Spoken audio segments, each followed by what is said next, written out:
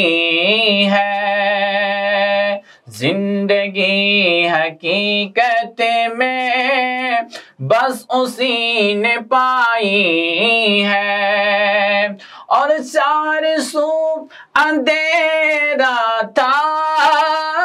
ظلمتوں کا ڈیرا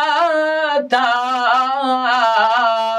آقا جی آپ کے آنے سے یہ دنیا جگمگائی ہے۔ جزاک اللہ۔ اس کے ساتھ ہی اپنی میزبان انم نقوی کو دیجیے اجازت۔ اللہ حافظ۔